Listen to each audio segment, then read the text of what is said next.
Estamos llegando casi a la parte final. Teníamos también en programa al licenciado Julio Gutiérrez Pebe, no está con nosotros. Lo habíamos tenido en programa también, pero sí está. Hemos hablado o hemos escuchado exposiciones referente al crecimiento de la población, y para ese crecimiento de la población también hay necesidades de alimento, de producción agraria, producción agrícola, y para ese tema tenemos al presidente de Conveagro, el señor Salvador José Sánchez Serna, a quien lo invitamos y lo escuchamos también.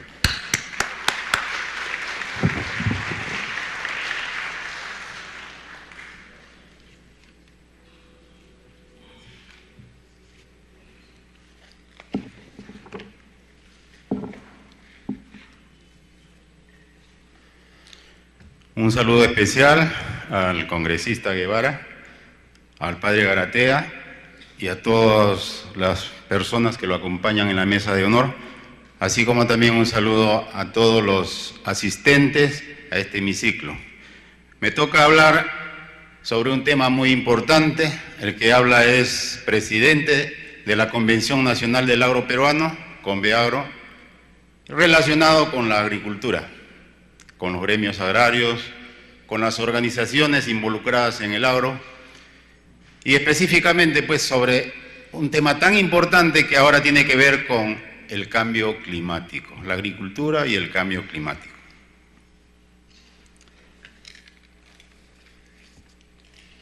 Primeramente debemos tener como características del agro nacional el bajo nivel del desarrollo de la pequeña y mediana agricultura, ¿no? La baja calidad de vida, la inseguridad alimentaria, la pobreza rural, la desigualdad y la exclusión. Asimismo, tenemos que ver que en el marco de la hoja de ruta definida por el gobierno, la política agraria de la actual administración se orienta a disminuir los altos niveles de pobreza en el campo en un contexto de crecimiento más inclusivo, en la cual se debe de reducir las brechas de competitividad que presente el agro peruano bajo un enfoque de desarrollo sostenible, preservando los recursos naturales. Hablar de agricultura es extenso y lo estoy resumiendo, y voy a partir por algo muy importante. Uno de los derechos principales de todo ser humano, en este caso de nosotros, y que está en la Constitución Política del Estado, se refiere a la vida. Y hablar de vida es hablar de salud. Yo comparto la opinión y el pensamiento del padre Garatea, que mayormente muchas veces hablamos de políticas agrarias y lo hacemos en el gabinete, pero no bajamos al campo a recoger la problemática del pequeño agricultor y a trabajar desde ahí una política para que se solucionen los problemas que ellos están pasando. Ustedes no sé, pueden haber escuchado y haber visto por la televisión problemas y críticas en la cual nuestro país no estuvo presente, por decir, en esa feria tan importante que era Milano. Yo tengo la suerte de recorrer el país región por región. Quinoa en Ayacucho, una producción de quinoa en Ayacucho, en Puno, y los pequeños agricultores desesperados y no saben a quién venderle. El precio está por debajo de los 3 soles kilo. Tenemos producciones también de las papas nativas, que cada día es más creciente la cantidad de producción. Hace pocos días nosotros en la Feria del Agrobiodiversidad que presentamos acá en el Parque de la Exposición, hemos estado exponiendo, y un productor ayacuchano me decía, ahorita tengo 10.000 kilos de papas nativas y no sé a quién venderle. ¿Y qué hacen las autoridades del gobierno? ¿no? Esa es una pregunta para pensarlo. El país tiene 2,3 millones de familias y 10 millones de personas aproximadamente que componen la pequeña y mediana producción peruana de la agricultura familiar. 1/3 de esta población nacional se dedica al agro. El 63% de los productores se encuentran en la sierra, y eso es lo que más nos preocupa todavía. El 23,3% en la selva y el 15,8% en la costa. El 33% de las unidades agropecuarias son conducidas por mujeres y más del 70% de los alimentos que todos nosotros consumimos, todo el Perú consume, proviene de la pequeña agricultura familiar. La pregunta es, ¿alguna vez hemos reconocido a un pequeño agricultor por la conservación de sus productos emblemáticos biodiversos? Mientras que en otros países del mundo, llamemos Holanda, llamemos el mismo África, hace poco tiempo estuve en Senegal, ¿y cuánto valoran ellos, los extranjeros, por todo lo que producimos? Nosotros somos un país megadiverso, ¿no? Y sin embargo, ni caso le hacemos a lo tan importante que tenemos en nuestro país. Y sin embargo, más bien depredamos, malogramos el suelo en el que hemos vivido, malogramos la tierra, aplicándoles mayores insecticidas y pesticidas químicos. Eso es lo que consumimos mayormente a diario, que compramos en los mercados, con una inseguridad alimentaria. Entonces, ¿qué es lo que necesitamos para el futuro? ¿Qué es lo que nosotros debemos de trabajar? Esa no es tarea solamente del pequeño productor, es tarea de todos nosotros. ¿Cómo nosotros nos adaptamos a este cambio climático y a mitigar el cambio climático? Nosotros hicimos una exposición en el Congreso, en la COP20 el año pasado, en diciembre, en la cual propusimos que una de las medidas era justamente trabajar con los gobiernos locales para reciclar los residuos orgánicos y transformarlos, por decir, en plantas de biofertilizantes multienzimáticos, y con lo cual nosotros, instalando plantas de estos biofertilizantes, bajaríamos incluso el precio de los abonos provenientes del guano de las islas. Ustedes saben que para tener una agricultura orgánica, también el guano de las islas es restringido.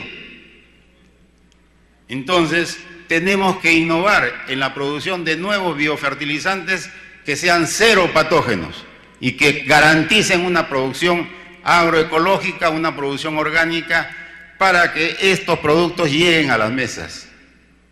La pregunta es, ¿qué va a ser de los hijos de nuestros hijos en el pequeño futuro que se avecina? Les he escuchado a todos, pero nadie se ha preocupado de la salud y de la alimentación de las personas. Ustedes saben que sin alimentación no hay vida. El cambio climático va a generar problemas del agua, de la energía, el problema de la tierra por la escasez del agua. Entonces, ¿qué hacemos, señores? Ese es un tema en el cual nosotros debemos de poderlo reunir y también plantearlo a nuestro gobierno, a los nuevos gobernantes que se va a elegir en los próximos meses, ¿no? Porque ya nosotros hemos luchado, hemos batallado acá en el Congreso por la ley de la agricultura familiar y de la seguridad alimentaria. Lamentablemente eso no funciona, o sea, no es importante para el Congreso que se apruebe esta ley, pero sí es importante que un decreto de urgencia, un decreto para importar insecticidas y pesticidas químicos, sí se haga, y cualquier agricultor con una simple declaración jurada puede ingresar al país. Eso no es posible. Entonces, ¿cuál va a ser? ¿De qué estamos hablando si no hay alimentación segura y sana para el público consumidor? Entonces, yo les llamo a todos ustedes a una reflexión y también a las autoridades, que seamos serios, que en cuestiones de la salud de las personas, que está inclusive incluida en la misma Constitución política del Estado, cuando se trate de temas tan importantes como la agricultura familiar, como la seguridad alimentaria, no haya tintes políticos. Todos abracemos este mismo concepto de lo que es la agricultura familiar y trabajemos todos juntos. Uno de ellos es el reconocimiento al pequeño agricultor, por decirlo, con incentivos, con becas para sus hijos. Los hijos justamente migran a las ciudades, a las capitales de las regiones, porque ven en sus padres que solamente hay una agricultura de subsistencia, porque no hay la asociatividad entre agricultores. Necesitamos trabajar en asociatividad con ellos. Qué bien sería si el gobierno trabajase de la mano con las organizaciones agrarias, no, con el mismo Conveagro.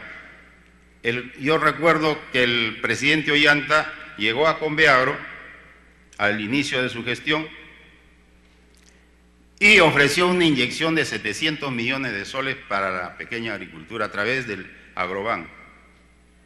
Sin embargo, solamente dio 100 millones de soles. ¿Y los 600 millones de soles dónde se quedaron? Entonces no le interesa la pequeña agricultura familiar. Entonces, son cosas que a veces el público desconoce. El pequeño agricultor, para salir de la extrema pobreza, necesita de pequeños préstamos, y sabemos que el préstamo no le van a dar a un agricultor que vive en una comunidad campesina, no le van a dar a un agricultor que no tiene título. Pero tenemos que ver mecanismos cómo le damos ese préstamo, porque sin ese préstamo no va a vivir. Entonces, como le digo, hay mucho que conversar sobre esto. Lamentablemente, pues, el tiempo es cortísimo.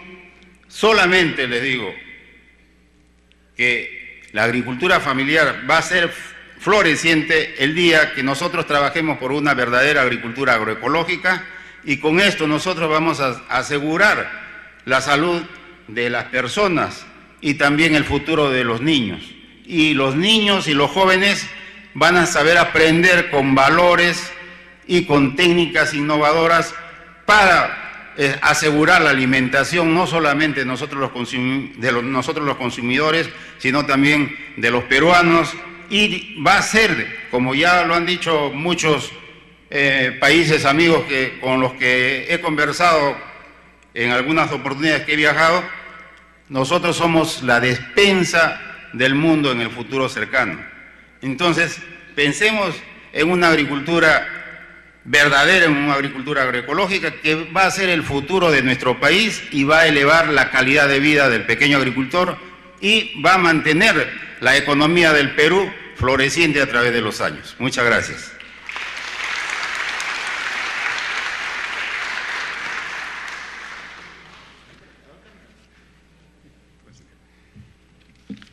Bien, muchas gracias al señor Sánchez Serna, presidente de Conveagro.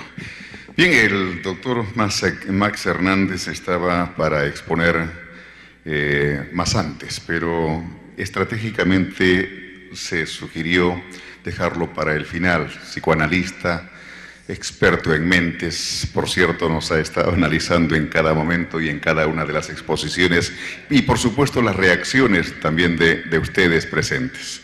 En una de sus tantas declaraciones y entrevistas que ha dado, el doctor Hernández ha dicho, refiriéndose a los peruanos, que hay una enorme cantidad de sospecha que hemos desarrollado entre nosotros los peruanos. Hay una brutal falta de confianza en el otro, una brutal falta de equidad en nuestras relaciones entre los peruanos. Recibamos al doctor Max Hernández en esta propuesta. ¿Qué país queremos nosotros los peruanos? Gracias. Bueno, empiezo agradeciendo al congresista Mesías Guevara por esta invitación. Mesías, en el Acuerdo Nacional, demostró, como varios otros congresistas, la capacidad de, sin renunciar a su ideario, a su ideología, a su visión particular, trabajar en pro de una visión compartida de políticas de Estado. Es por eso que su invitación para mí fue poco menos que una conminación a venir. ¿Qué país queremos? La primera pregunta que quiero hacer: ¿el país que hemos dicho que queremos quienes hemos intervenido es el mismo? Estoy seguro que no. ¿Por qué lo digo? Porque la primera gran tarea del país que queremos es definir quiénes somos nosotros cuando pronunciamos la palabra nosotros. Porque hay una serie de nosotros parciales. De nosotros parciales por brechas culturales, de clase, psicológicas, y digo psicológicas en el sentido de que hay grupos que desdeñan a otros grupos, grupos resentidos con otros grupos, grupos que miran a los otros por encima del hombro, y grupos que han estado tan acostumbrados a la invisibilidad o al no haber sentido que su voz era escuchada, que funcionan como mudos e invisibles. Creo que ha sido muy interesante acá escuchar en dos oportunidades que se ha hablado de dar voz a quienes no tienen voz y de visibilizar a quienes lamentablemente se sienten porque han sido hechos sentir invisibles. Pero la situación es compleja. Entre el futuro del cual nos ha hablado Fernando Ortega, ese futuro deslumbrante pero a la vez aterrorizante, de la tecnología poco menos que dominante del discurso humano, y la visión de un Gastón Garatea, pues hay un abismo. Y no es que la tecnología no se necesite, por supuesto que sí, pero ¿cuántos en el mundo van a ser beneficiarios en el primer momento de esa tecnología? Esperemos que en el futuro sí, pero nosotros tenemos una visión de futuro que transita por algunas décadas en las cuales tenemos que pensar cómo transitar por ellas. Y cuando digo que no todos estamos exactamente de acuerdo, cuando Roger Guerra señala la inmensa ignorancia en el tema demográfico y el tema tabú de la necesidad de algún tipo de planificación familiar, y señala que la Iglesia, el Ejército y ciertos sectores de la clase dirigente no quieren mirar ese problema, creo que está planteando también que si queremos el país que queremos, tendremos que aprender a dialogar para poder encontrar soluciones a puntos de vista que son puntos de vista muy antagónicos en una serie de sentidos. Entonces, ¿cómo vamos a poder hacer esto? El señor presidente del CEPLAN ha hablado.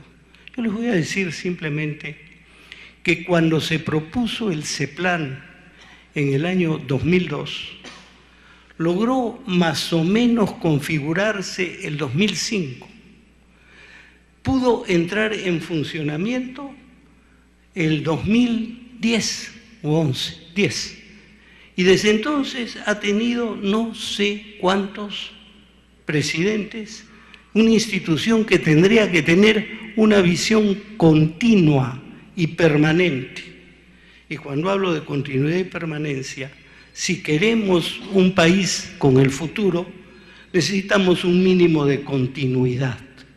Que lo que se hace ahora no se deshaga mañana para hacer lo mismo con otro nombre. Y eso requiere una serie de reformas que son fundamentales de implementar. Pero también es importante que si queremos un país más armónico y unido, sí necesitamos lo que dice Gastón Garatea, un país que crea en la verdad, que crea y cree confianza, un país en que haya amor mutuo entre las personas que lo integran. Un país donde no haya ningún canalla que crea que puede hacerle a alguien lamer el piso. Eso me parece ya indigno hasta del nombre de ser humano quien practica ese tipo de cosas. Y sin embargo existen algunas de estas cosas. Un país en el que un chico de 15 años no mate a alguien por 10 soles, o no 10, 50.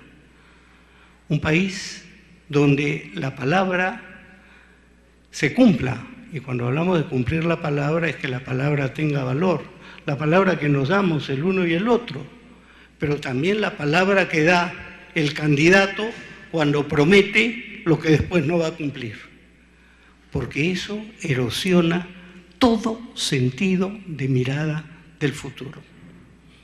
¿Cómo podemos establecer espacios de diálogo como este? Pero espacios de diálogo que no terminen en un conjunto de monólogos sumamente interesantes, pero donde cada uno de los monólogos puede ser planteado a veces como la gran receta. Queremos un país agrario, queremos un país minero, queremos un país tecnológico, un país psicoanalítico, pues ya, se están pidiendo esas cosas. No pues, necesitamos un país que merezca el nombre de país, eso es todo lo que queremos. Y ese país tendrá que construirse en el diálogo. El diálogo y la participación. Pero la participación requiere de representación.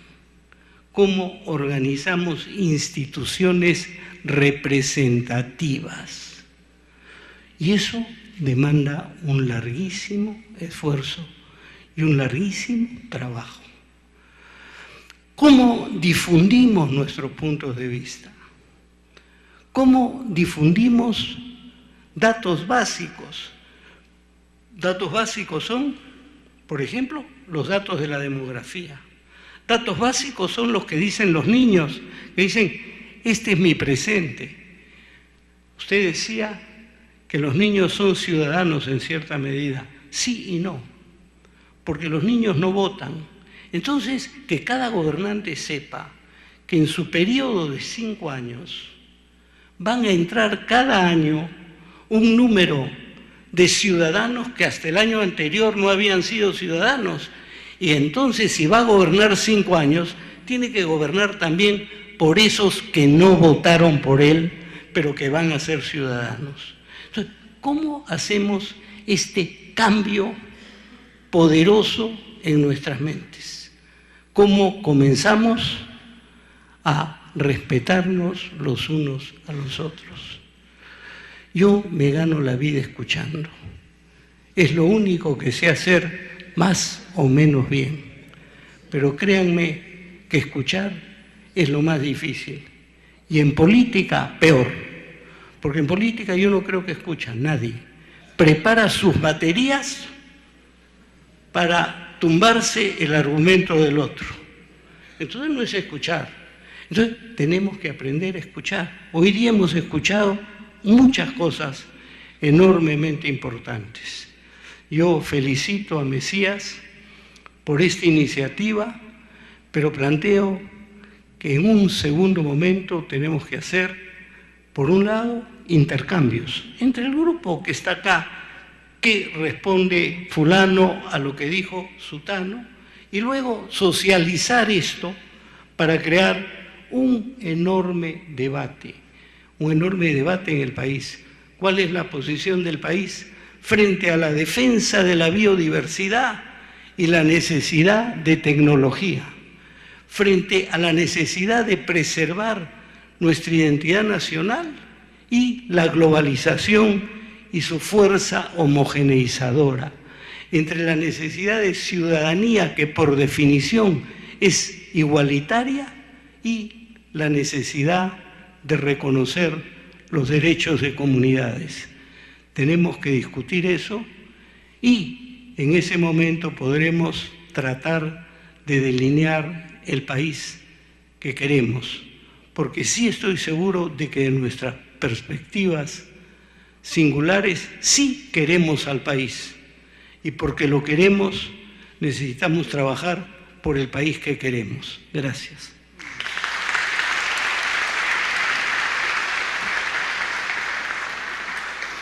Bien, muchas gracias, doctor Max Hernández, psicoanalista, y que quiero pedir un fuerte aplauso para cada uno de los señores expositores.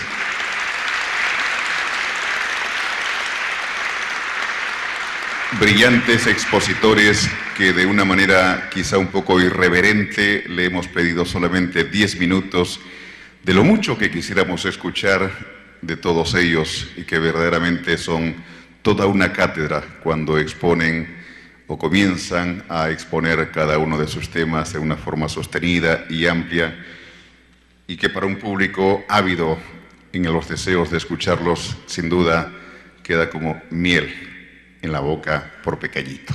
10 minutos. De todos modos, nuevamente, muchas gracias a ustedes. Congresista Mesías Guevara Amasifuen, para las conclusiones.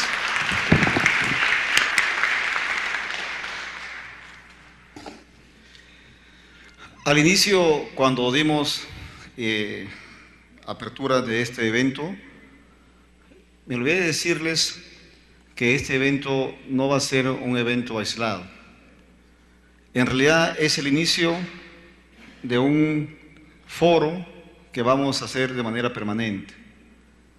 También me olvidé de manifestar mi público agradecimiento al Instituto Demócrata, al NDI, quien también se ha sumado para la organización de este evento.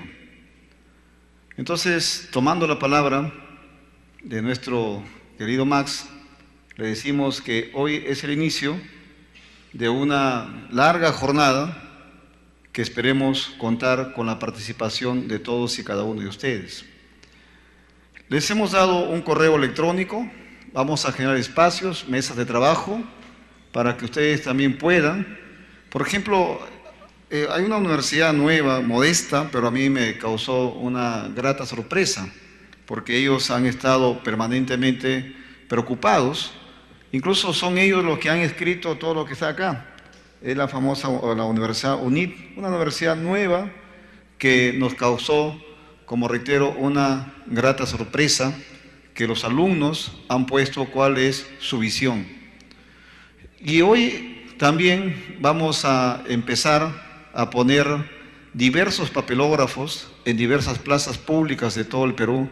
Incluso, si ustedes también así lo tienen a bien, podríamos coordinar para que en su barrio, en sus organizaciones, también escriban ahí en qué país queremos vivir.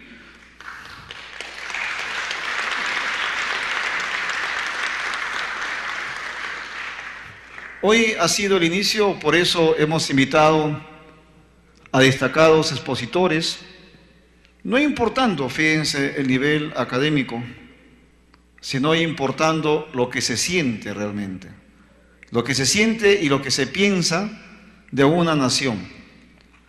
Pero sin embargo también, como este es un tema para darle consistencia académica y científica, hemos invitado a diversos expositores en esta materia. Incluso ha estado en esta noche con nosotros nuestro amigo del CEPLAN, al que incluso hay que comprometerlo más aún todavía para que pueda integrarse y darnos a conocer cuál es la visión de futuro que CEPLAN tiene por encargo. Como dijo Mas, en el acuerdo nacional, si uno de los grandes aportes que se hizo fue el establecimiento de CEPLAN. Después de muchos debates, de muchas conversaciones, desde el acuerdo nacional surgió el CEPLAN. ¿Y por qué es importante el CEPLAN? Es importante porque nosotros como peruanos debemos saber a dónde queremos ir. Ustedes saben este cuento de Alicia en París, en el País de las Maravillas, donde Alicia se pierde, está buscando a un conejo, que curiosamente el conejo le hablaba, y en eso encuentra a un camino bifurcado en la que ahí había un gato. Y Alicia le dice: oiga, señor gato, ayúdeme por favor, ¿qué camino voy a seguir? ¿Por dónde ha ido el gato? Y el gato le dice: mira Alicia, no me moleste, déjame dormir, ustedes saben que el gato es dormilón. Pero insiste Alicia, y el gato le dice: un momentito, sabes que me preguntas por dónde ha ido el conejo, pero la pregunta que te hago es: Alicia, ¿sabes a dónde quieres ir? No, le dice Alicia. Entonces Alicia, el gato le responde a Alicia, le dice: mira Alicia, poco importa el camino que has de seguir si no sabes a dónde quieres ir. Si los peruanos no sabemos a dónde queremos ir, si los peruanos no tenemos una visión de futuro compartida, si los peruanos no tenemos internalizado que tenemos que buscar una sociedad que nos entendamos entre todos, yo les aseguro que no sabremos a dónde queremos ir. Y eso es lo más peligroso. Ayer yo participaba en un conversatorio en la Universidad Nacional Mayor de San Marcos para hablar sobre economía, sociedad, Estado. Entonces les digo, lo primero que tenemos que saber es cuál es la visión de futuro. Si ya tenemos la visión de futuro, van a desencadenar los objetivos, las hipótesis, las estrategias. Las estrategias que significan el cómo alcanzar esos objetivos. Bajo un concepto prospectivo, hacer conversatorios, diálogo y concertación permanente. Es por eso que yo les voy a confesar, en esta noche al escuchar a los expositores en general, no solamente me he quedado entusiasmado, sino también abrumado, y a la vez también me he quedado sorprendido. Ver a dos jóvenes brillantes, un adolescente y un universitario, que con mucho desenfado vienen a decirnos: este es el Perú que quiero vivir. Que con mucho desenfado y claridad, mostrando una lucidez, nos dicen: oye, yo estoy presente también acá. Les comento que yo soy de aquellas personas que sí cree en la renovación de la política nacional, que sí cree en el fortalecimiento de la institucionalidad. Pero para ello tenemos que crear los mecanismos necesarios. Para hoy, por ejemplo, para que alguien pueda postular al Congreso de la República, tiene que tener edad mínima 25 años. Presenté un proyecto de ley que se baje la edad, que pueden de 21 años, 18 años, 23 años llegar al Congreso de la República. Y en una de esas me invitaron a un programa radial para poner en debate en esta ley, este proyecto de ley. Ahí yo me acordé de mi amigo Max Hernández. ¿Saben por qué?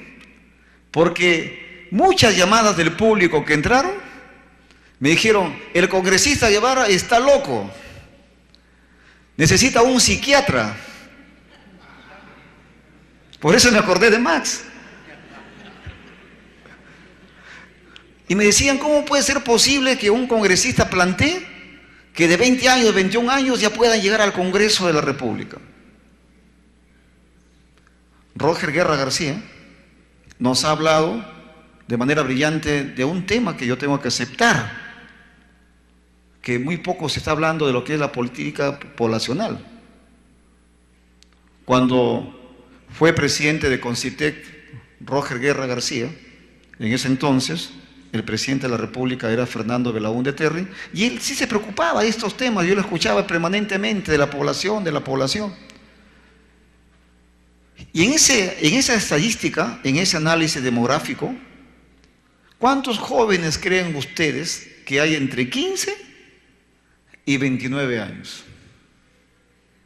Entre 15 y 29 años está el 30% de la población del país. Y sin embargo, ese 30% del país está invisible. Sin embargo, ese 30% del país no es escuchado. Y luego los políticos tradicionales se quejan de que exista Movadef. Luego se quejan que las universidades sean un centro no de ciencia e investigación y parte académica, sino generadores de conflictos sociales. ¿Por qué? Ya lo dijo Marx. Es necesario que generemos espacios de diálogo, de concertación. Pero no solamente visto desde el punto de vista académico, sino también del punto de vista espiritual. Ya lo dijo nuestro querido padre Gastón Garatea. Fíjense que no solamente la religiosidad tiene que darnos el derrotero. Por ejemplo, hay una inteligencia que nos hemos olvidado, que es la inteligencia espiritual.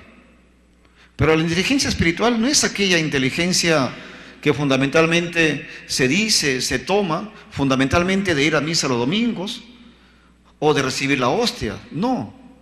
La inteligencia espiritual va más allá de eso, que incluso se confunde y se estrella o se estrecha con lo que es la metafísica. ¿Y qué significa ello? Significa que la inteligencia espiritual en nuestro país deberíamos de consolidarlo, porque nos va a enseñar que somos parte de un todo. Una vez había una planta de tomate en la que había muchos tomates, en la que todos los tomates entre ellos se peleaban. El tomate que estaba bien arriba le decía al de abajo: mira, yo soy más importante que tú porque estoy arriba. El de abajo, el de en medio le decía: no, le dice, yo soy más importante que tú porque mírame, estoy rojito, estoy madurito, y mientras tú estás arriba, pero eres flaco, raquítico. Y el que estaba más abajo le decía: yo soy más importante que ustedes dos, porque yo recibo el alimento directamente de la tierra, la energía, el alimento, todo lo recibo directamente, por lo tanto yo soy más importante que ustedes. Mientras discutían los tomates, vino una fuerte tormenta, una lluvia intensa, con vientos. ¿Y qué se logró? Que el tomate sea arrancado de raíz y todos estén en el suelo. En el suelo todos los tomates estaban juntos, iguales. Eso es inteligencia espiritual. En nuestro país, lamentablemente, no nos sentimos parte del país. Cuando Lima debería ser una ciudad limpia, como antes, como la ciudad de los Reyes. Bueno, yo no conocí muy Lima de muy niño, porque yo llegué a Lima ya. Yo vengo de muy lejos de acá. Yo vengo de Jaén, de Cajamarca, la frontera con el Ecuador. Incluso yo les confieso, les comento eso a mis pequeñas hijas y a mi esposa, que la primera vez que vine a Lima, recuerdo en bus, el bus ingresó por el centro cívico y estaba ahí el Palacio de Justicia. Y justo estaba la ventanilla, yo volteo, dije, qué bacán ese Palacio de Justicia. Me quedé sorprendido. ¿Por qué nosotros a nuestra Lima la tenemos descuidada? ¿Saben por qué? Porque no la sentimos parte de nosotros. Y es por eso que hoy se está consolidando lo que es el tema de la anomia, la falta de respeto a las instituciones y a las autoridades. Hay muchos temas que hay que conversar. Por eso yo también, así como lo ha hecho Fernando, por favor, tributemos un fuerte aplauso y de reconocimiento a todos los expositores que esta noche nos han acompañado.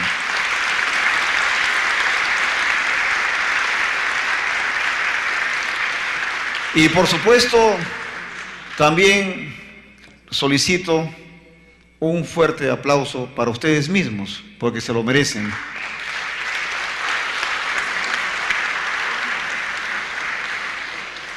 Voy a unos minutos más, no muchos, pequeños, porque sé que es muy tarde.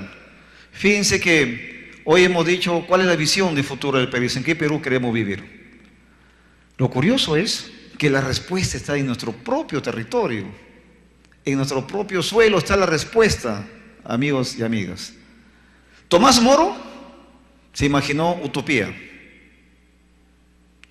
Baliki, la Ramayana. Campanella, la ciudad del sol. Los peruanos no tenemos que imaginarnos nada, ni utopías, ni ramayanas, ni ciudad del sol. Veremos la historia de nuestro Perú antiguo, la sociedad inca, la sociedad pre-inca. Es ahí donde nosotros tenemos que voltear la mirada para luego construir una sociedad donde haya oportunidades y resultados, como ahora me han enseñado. Susana, te voy a robar ese tema, lo voy a grabar, ya no solamente oportunidades, sino resultados para todos. Muchísimas gracias, éxitos para todos.